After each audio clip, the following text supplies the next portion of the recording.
కుల బాంధవులకు అందరికీ నమస్కారాలు. కుర్మ సోదరులకు సోదరిమణులకు అందరికీ శరణార్థులు. ఈరోజు జరిగేటువంటి యాదవ కుర్మ ఆత్మీయ సమ్మేళన కార్యక్రమానికి ముఖ్య అతిథిగా వెంచేసినటువంటి మరి రాష్ట్ర మంత్రివర్యులు టీఆర్ఎస్ పార్టీ రాష్ట్ర వర్కింగ్ ప్రెసిడెంట్ తారక రామారావు గారికి, గౌరవనీయులు సోదరులు రాష్ట్ర వైద్య ఆరోగ్య శాఖ మంత్రులు ఆర్థిక శాఖ మంత్రులు అన్న హరీష్ రావు అన్న గారికి, దయచేసి అక్కడిక్కడ తిరిగే వాళ్ళు కూర్చోవలసిందిగా కోరుతున్నాం. నేను ఇంతకుముందే మనవి చేసినట్టు ఒక అర్ధగంట అయితే మన పెద్దలు కూడా మాట్లాడతారు. ఆ తర్వాత బ్రహ్మాండంగా భోజనాలు చేసుకొని బయలుదేరదాం. వేదిక మీద ఉన్నటువంటి గౌరవ పార్లమెంట్ సభ్యులు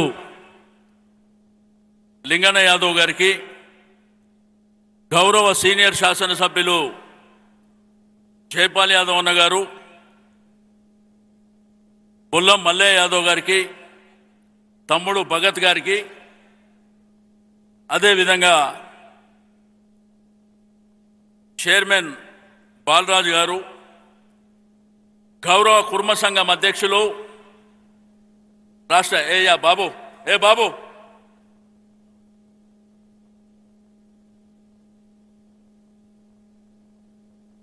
ఏకే మల్లేశం అన్న గారు, క్యామ మల్లేశ్ అన్న గారు, ఇక పెద్దలు ప్రజాప్రతినిధులు ఉన్నారు, జిల్లా పరిషత్ ఉన్నారు, మున్సిపల్ ఉన్నారు, కార్పొరేటర్లు ఉన్నారు. వేదిక మీద ఉన్న కుల బంధువులకు అందరికీ మరోసారి నమస్కారాలు. మా సభాధ్యక్షులు అయోధ్య యాదవ్ గారికి కూడా నమస్కారాలు. మిమ్మల్ని ఇంత బ్రహ్మాండంగా కార్యక్రమాన్ని ఆర్గనైజ్ చేసినటువంటి మన సమన్వయ కర్తలకు అందరికీ కూడా నమస్కారాలు. బాబు ఏం లేదా, కూర్చోండి. మరి ఎంతో సంతోషదాయకమైనటువంటి సందర్భం. ఈరోజు ఇంత బ్రహ్మాండమైనటువంటి కార్యక్రమానికి మీరందరూ రావడమే కాకుండా, మీకందరికీ తెలుసు భారతదేశ రాజకీయ చరిత్రలో మన జాతి గురించి ఆలోచన చేసినటువంటి ఏకైక నాయకుడు మన గౌరవ ముఖ్యమంత్రి కల్వకుంట్ల చంద్రశేఖరరావు గారు అని చెప్పి నేను ఈ సందర్భంగా తెలియజేస్తా ఉన్నాను. ఏ రోజు కూడా ఏ ప్రభుత్వాలు వచ్చినా కానీ మన జాతి గురించి ఎవరు ఆలోచించిన దాఖలాలు లేవు. ఎలక్షన్లు రాగానే కుల సంఘాలు ఎక్కడా మనల్ని మచ్చిగా చేసుకోవడానికి మరి మాట్లాడినటువంటి దాఖలు ఉన్నాయి. కానీ ఏ రోజు కూడా మన యొక్క బాధలు మనకున్నటువంటి ఇబ్బందులని ఏ ప్రభుత్వాలు కూడా చూడలే. నిండు శాసనసభలు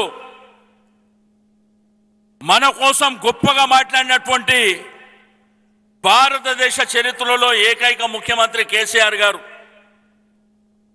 ఈరోజు గొర్రెల స్కీమ్ గురించి, మరి గొల్ల కుర్మల గురించి గ్రామాలలో మాట్లాడుతుంది.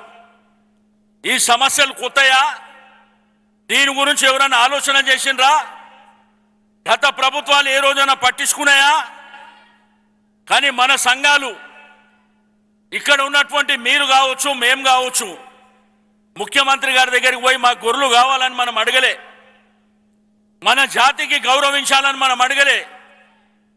ఒక ఉద్యమ నాయకుడే ఈనాటి ముఖ్యమంత్రి కాబట్టి ఆ రోజు తెలంగాణ ఉద్యమం లోపల మరి వారు అన్ని ప్రాంతాలు పర్యటన చేశారు కాబట్టి రేపు తెలంగాణ రాష్ట్రం ఏర్పడితే గ్రామీణ ఆర్థిక వ్యవస్థ బలోపేతం కావాలి, కుల వృత్తుల మీద ఆధారపడ్డ జీవితాల్లో వెలుగు నింపాలన్నటువంటి గొప్ప సంకల్పంతో ఈ కార్యక్రమాన్ని వారు డిజైన్ చేశారు. మరి ఒక జాతి కోసం 11,000 కోట్ల రూపాయలు పెడతామని ఇప్పటి వరకు ఈ దేశంలో ఏ ప్రభుత్వాలు ఆలోచన చేయలే. మొదటి విడత కింద మరి 50% ఆ కార్యక్రమాన్ని చేసుకున్నప్పుడు మరి అనుకోకుండా కరోనా వైరస్ వచ్చి మరి 2.5 సంవత్సరాలు అయింది. నేను మీ అందరికీ సందర్భంగా చెప్పేది ఒకటే, ముఖ్యమంత్రి గారు వారికి ఉన్నటువంటి ఆలోచన విధానం ఒక మనసున్నటువంటి మహారాజు కాబట్టి మరి ఇప్పుడు కొత్తగా యాదాద్రి నల్గొండ ప్రాంతంలో నగదు బదిలీ ద్వారా చేయాలన్నటువంటి సంకల్పానికి వారు రావడం. ఒకప్పుడు యూనిట్ కార్డు 1,25,000 పెడితే కరోనా వైరస్ లో మరి రేట్లు పెరిగినాయని చెప్పి 1,75,000 పెట్టమంటే మరి పెద్ద మనసుతో వారు అంగీకరించి ఈ కార్యక్రమాన్ని శ్రీకారం చుట్టారు. సరే, కొంతమంది దుర్మార్గులు ఎలక్షన్ కమిషన్ కు కంప్లైంట్ చేసి టెంపరవరీగా 4 రోజులు ఆపగలుగుతారు తప్ప ఎలక్షన్ 3 తారీఖు 6 తారీఖు తర్వాత వాని అయ్య కూడా వచ్చి ఆపలేడని చెప్పి నేను ఈ సందర్భంగా తెలియజేస్తా ఉన్నా. ఈరోజు మీ అందరికీ నేను చెప్పేది ఒకటే, మీరు ధైర్యంగా ముందుకెళ్లవలసినటువంటి అవసరం ఉన్నది. ఈరోజు గొల్ల కుర్మలకు తెలంగాణ రాష్ట్రంలో ఒక గొర్రెలు బర్లే కాదు, కళ్యాణ లక్ష్మి వస్తే మనకు వస్తుంది. ఈరోజు ఈ రాష్ట్రంలో భూములు ఎక్కువ ఉన్న వాళ్ళు ఎవరు, ఏ కులాల వాళ్ళకు భూములు ఎక్కువన్నాయంటే గొల్ల కుర్మలకు ఉన్నంత భూమి ఈ రాష్ట్రంలో ఎవరికి లేదు. దాంట్లో కూడా రైతు బంధు రైతు బీమా వస్తుంది. కాబట్టి నేను మీ అందరికీ కోరుకునేది ఒకటే, తప్పకుండా మనకు మేలు చేసినటువంటి ప్రభుత్వానికి, మన కోసం ఆలోచించే మన ముఖ్యమంత్రి గారికి ఎల్లకాలం మనం అండగా నిలవలసినటువంటి అవసరం ఉన్నది. ఎవరో గాలి మీద వస్తారు, గాలి మీద మాట్లాడిపోతారు, కానీ నిరంతరం మన కోసం ఆలోచన చేసేది మన గౌరవ ముఖ్యమంత్రి గారు. మరి ఇక్కడనే కేటీఆర్ గారు కూడా ఇక్కడే ఉన్నారు. కాబట్టి చాలా మంది పెద్దలు మాట్లాడినప్పుడు చాలా అంశాలు కూడా మాట్లాడారు. ఆ మాట్లాడిన పెద్దలు కూడా మరి చెప్పినటువంటి అంశాలను కూడా మరి రాసుకోవడం జరిగింది.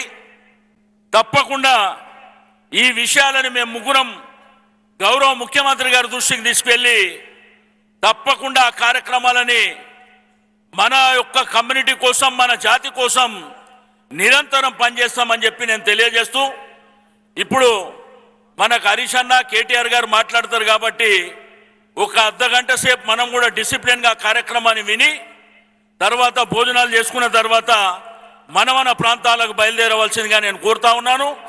ఇప్పుడు పెద్దలు మరి గౌరవ ముఖ్యులకు నేను రిక్వెస్ట్ చేస్తున్నా, కొంత హరీష్ అన్న గారిని సన్మానం చేయవలసిందిగా మన పెద్దల్ని అయోధ్య మరి ఎవరైతే సుధాకర్ రమ్మన్,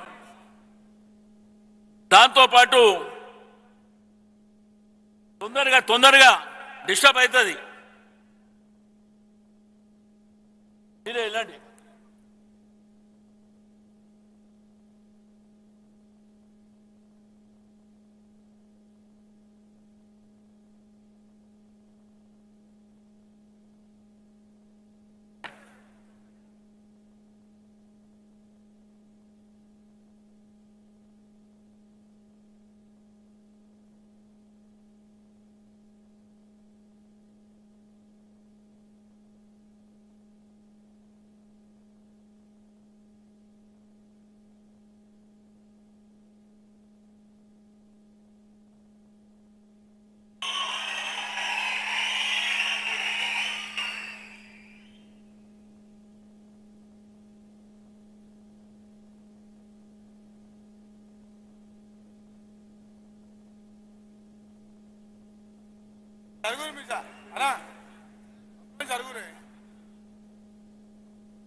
హలో, దయచేసి అందరూ కూర్చోవాలి. కూర్చోమని చెప్పండి సుధాకర్. ఏ తమ్ముడు మాట్లాడేటప్పుడు నెక్స్ట్ పిలుస్తున్నా.